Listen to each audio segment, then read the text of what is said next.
Our next speaker is Dr. Burt Seitler. Dr. Seitler is a psychologist and psychoanalyst in private practice in New Jersey, and he's the founder of a brand new journal and editor-in-chief of the journal named JASPER, it's J-A-S-P-E-R, which stands for the Journal for the Advancement of Scientific Psychoanalytic Empirical Research. He'll be talking about ADHD, specifically about the myths of organicity and chemical imbalances. Dr. Seitler. Yes. Thank you.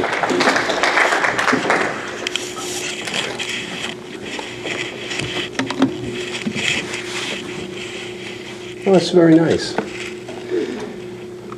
I'm very comforted with having old faces that I recognize of friends, and I'm elated to see some new faces, all of which is very good.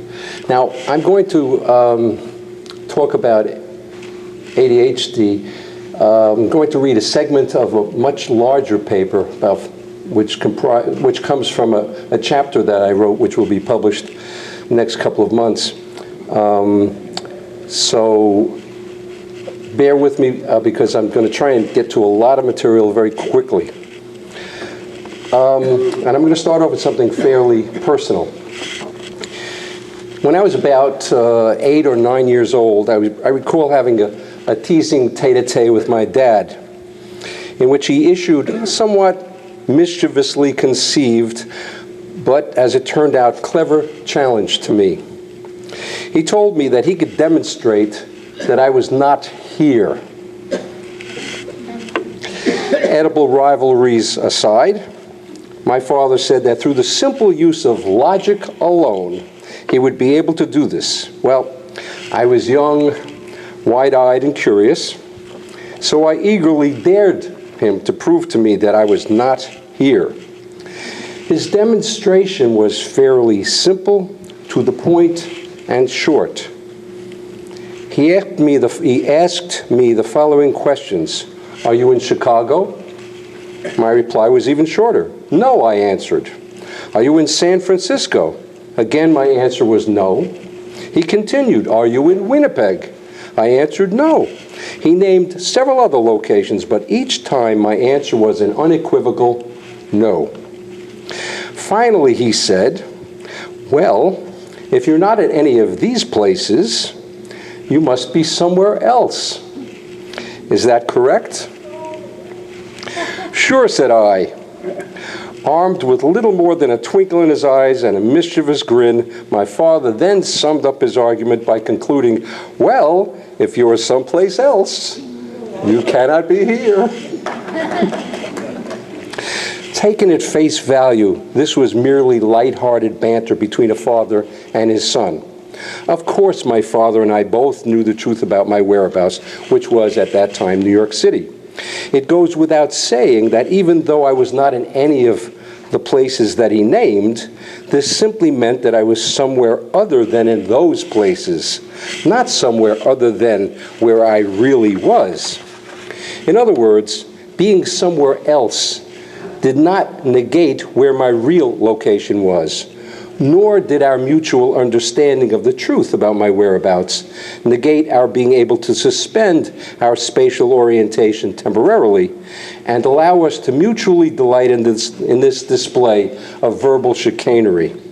However, on a deeper level, this minuscule vignette represents a veritable demonstration of how manipulation of terminology that seems to be logical on the surface can produce a quasi-conclusion that appears to make sense, at least superficially, but which has no factual basis in reality.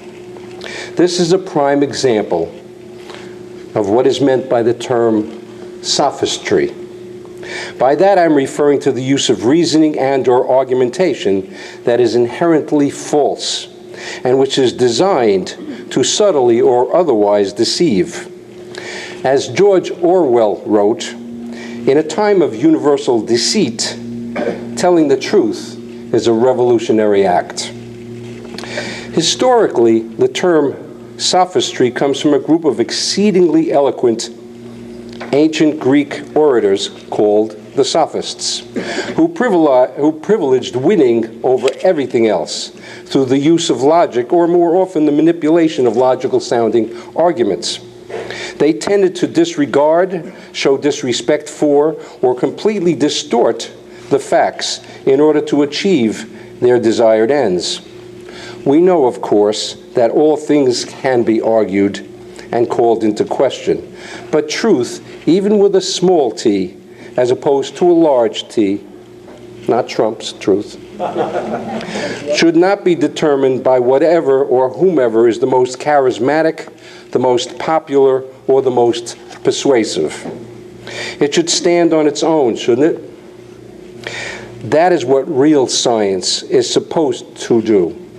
Science emanated out of the need to establish uniform and standardized methods of observation for the purpose of obtaining a sense or measure of predictability, consistency, and stability designed to assist us in understanding our environment, as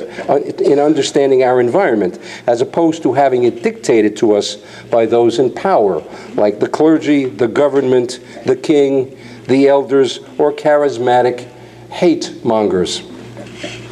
Science also developed as a means of departing from and even challenging the long-held, cherished, and often superstitious beliefs and or dogma. These days, we entrust science to properly tally the tolls it carefully collects and measures. But what if a fake coin is somehow inserted into the computational system, into the computational system's collection device?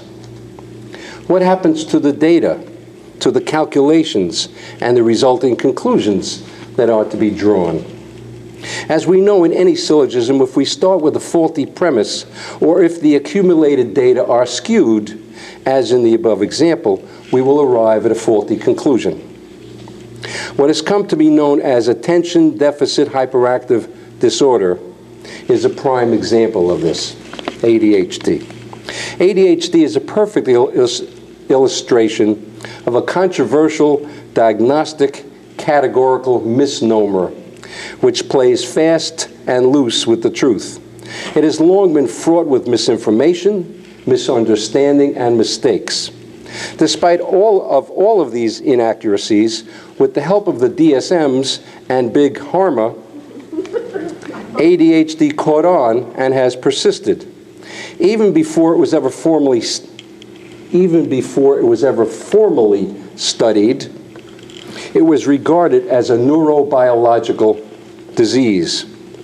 Its previous names amply test to that presumption. Early on, it was called minimal brain damage.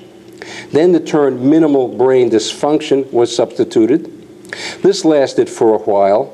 When it no longer satisfied, minimal cerebral dysfunction was used, followed by minimal cerebral insult, and on and on. And so it went. Hyperkinesis soon gave way to hyperactivity, which was then followed by attention deficit disorder with or without hyperactivity. So if the DSM namers had it right the first time, why the need for so many emendations and name changes? When you come right down to it, the question still remains, what were all these assumptions and subsequent knee-jerk reactions based on? The truth is, very little. In 1937 and again in 1950, a fellow named Bradley published studies of his work with 30 children, to whom he administered Benadryl for 1 week. You heard me correctly. That was it. Just 30 children were utilized for a duration of 1 week. He reported, quote, there was a spectacular improvement in school performance in 14 of the children. Yes, 14. That's less than half. He went on to state that 14 of the children were, quote, distinctly subdued in their emotional responses, unquote. So what are we to conclude? The study was with a small sample, and its duration was short, 1 week. And yet this study's results have been treated as the basis for all subsequent research that it spawned on the topic, even though very few people know his name. And even though Bradley wondered about the fact that hyperactive children given a stimulant ought to be even more hyperactive, he cavalierly dismissed any misgivings he may have had about his own results by saying, quote, "It appears paradoxical that a drug known to be a stimulant should produce subdued behavior," unquote. He went no further. He named the reaction paradoxical and offered his conjecture that somehow the neurological inhibitory centers of the brain were stimulated without any evidence whatsoever to support this claim. Without further evidence, this so-called paradoxical effect became the unchecked, presumptive explanatory centerpiece rationale for ADHD. And yet, long after the speculative disease explanation, paradoxical reverse effect, theoretical neurological origination, and the biochemical imbalance hypotheses failed to be demonstrated, they still linger on in the minds of lay people and some professionals alike. Regrettably, as a result of being given the premature imprimatur of disease status, millions of children, adolescents, and subsequently adults who all of a sudden now suffer from adult ADHD were given this unsubstantiated diagnosis. This unsubstantiated diagnosis, etiology, and questionable treatment plan, which solely relied on using powerful stimulant drugs. It was only recently, possibly after many parents took up arms in great numbers against their children being over-medicated, that professionals, some of whom were formerly encamped in the medical model, began to take heed. Now, finally, formerly highly vocal advocates of the medical model, like Spitzer and currently Francis and even Connors, cannot run far enough or fast enough away from the medication pandemic that they played a major part in fostering. Francis and Robert Spitzer were once well-respected editors and contributors to earlier versions of the DSM-4 and 3, respectively. Recently, they came out against the latest American Psychiatric Association's manualized incarnation, the DSM-5. However, as strong as their arguments are, they are not nearly sufficiently potent or come soon enough to avert the harm that they predict will ensue or to undo the harm that has already occurred after their APA introduced ADHD, pediatric bipolar disorder, and other diagnoses. Now grief and shyness are going to be pathologized, along with other responses to the rigors and toils of everyday living. Not long before he recently died, Spitzer said that the incredible upsurge of children being diagnosed as ADHD and subsequently as having a similarly invented condition, namely pediatric bipolar disorder, for which enormous amounts of prescriptions were written and filled for powerful pharmacological agents, has since said that perhaps there was an overreaction to the DSMs of the time, but that it was unanticipated as well as unintended. Nonetheless, as I have written elsewhere, the horse was out of the barn, and it seems a little bit odd for him, in hindsight, to come forward at this time, decades later, and verbally lament not having attempted to close the door earlier. Up to now, a reductionistic medical model approach has been used regarding ADHD, based on the misbelief that ADHD really existed as a disease entity and that it had a neurobiochemical origin. Many, including me, have come to question whether ADHD can justifiably be considered and treated as if it were a disease. And I have a list of a whole bunch of names. I will pass over them, of other people who've said this. A methodical review of the literature indicates that the symptoms associated with ADHD listed in the DSM of inattentiveness, Forgetfulness, hyperactivity, and impulsivity are not unique to ADHD. Actually, majority of us in this room have experienced one or more of these symptoms at some time in our lives. Therefore, this diagnostic label adds nothing definitive that distinguishes ADHD from other behaviors, which means that it loses its ability to discriminate symptom constellations, thus making the symptom picture under consideration blurry and of little or no value. In addition, no neuropsychological test results or physiological pathology have uniformly been found for ADHD. On top of that, no structural or functional neuroimaging studies have ever consistently identified a unique etiology for ADHD. Flaherty et al., on behalf of the American Psychiatric Association, boldly asserted that the current state of neuroimaging does not warrant using such technology for diagnosing psychiatric disorders. Connors said as much in a paper he presented to the National Institute of Health on ADHD. In reviewing neuroimaging studies, he asserted, quote, "The embarrassment of riches from neuroimaging studies reflects a poor understanding of any specificity for the neural basis of ADHD.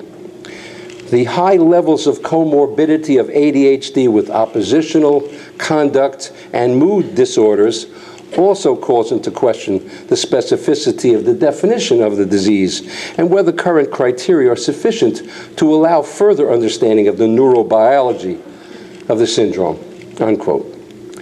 Recently, it was reported that there were at least 40,000 known seriously flawed studies using fMRI technology, so often hailed as the gold standard of diagnostic instruments.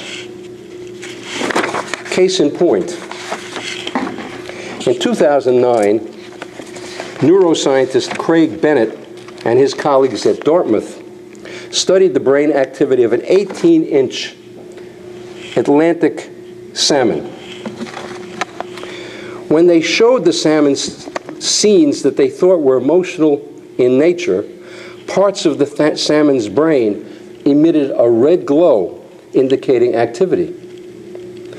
There was only one rather inconvenient problem.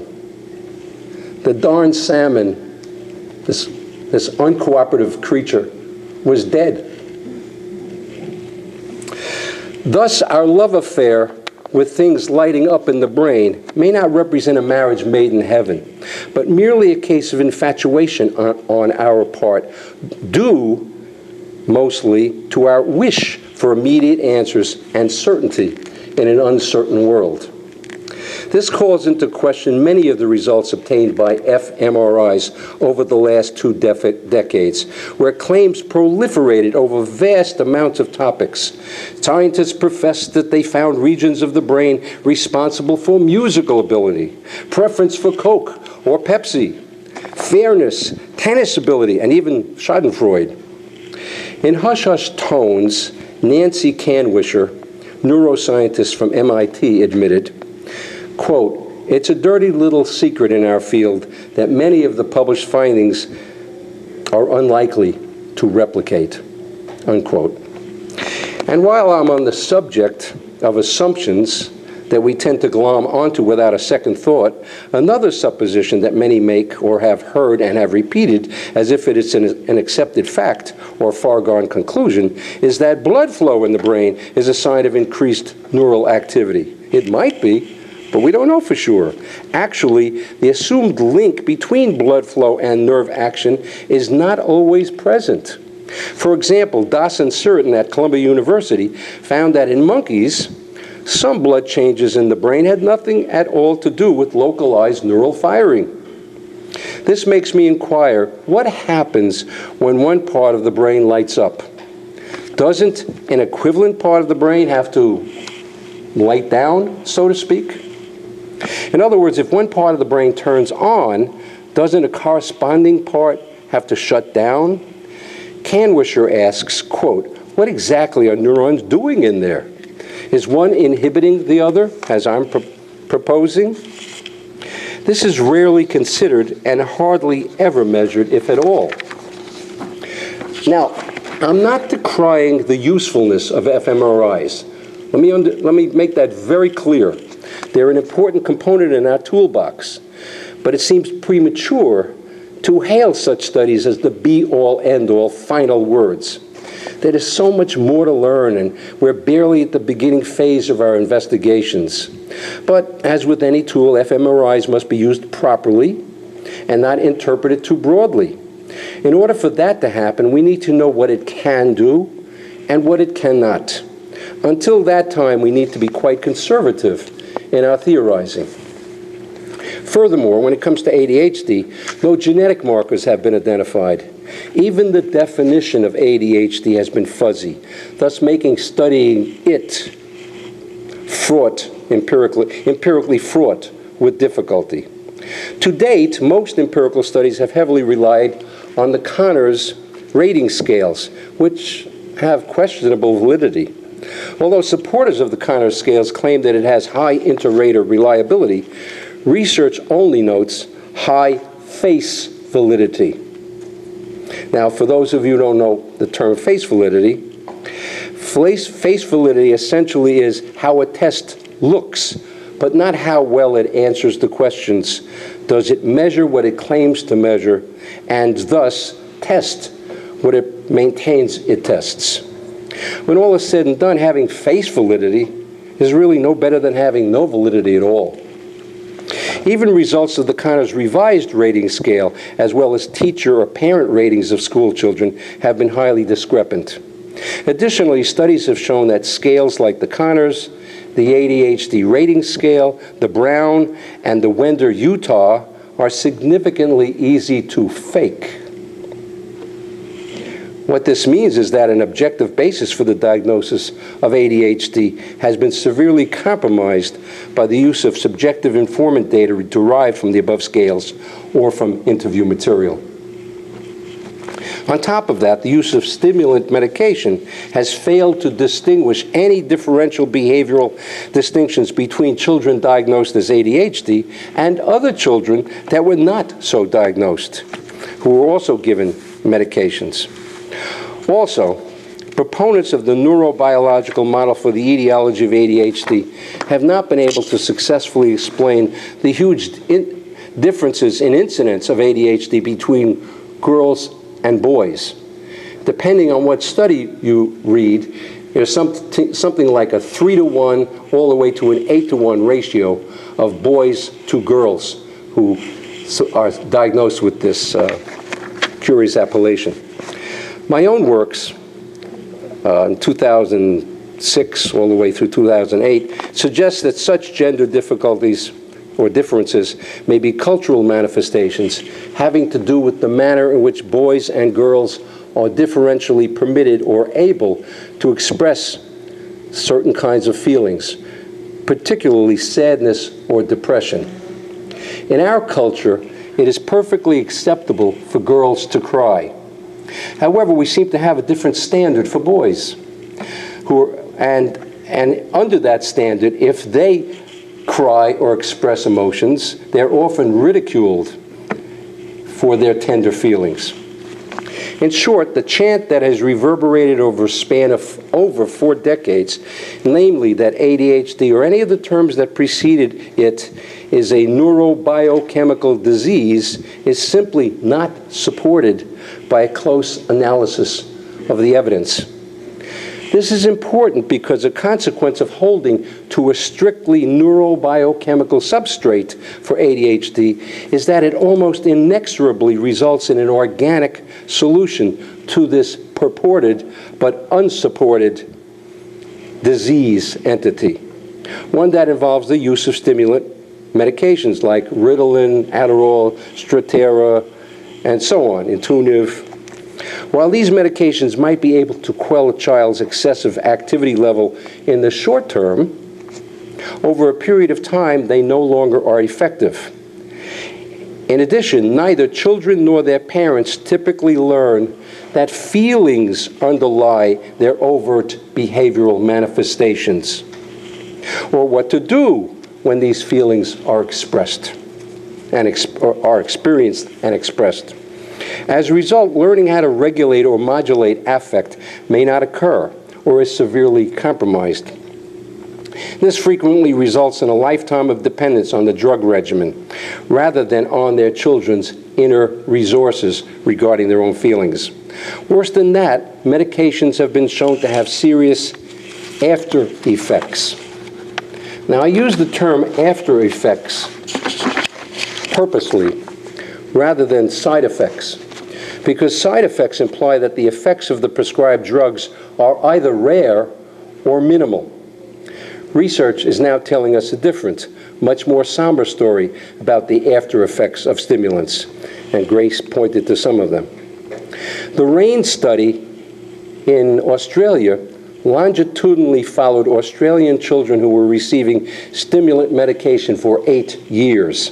It's a good study, and they're still continuing it. Among their findings, a few significant alarming results stand out, and I'll just enumerate them. The existence of long-term cardiovascular damage, significantly increased diastolic blood pressure as compared to matched children who did not receive medication. School failure was seen, despite the long-held and, as it turns out, misbelief that children concentrate and achieve better when on a stimulant.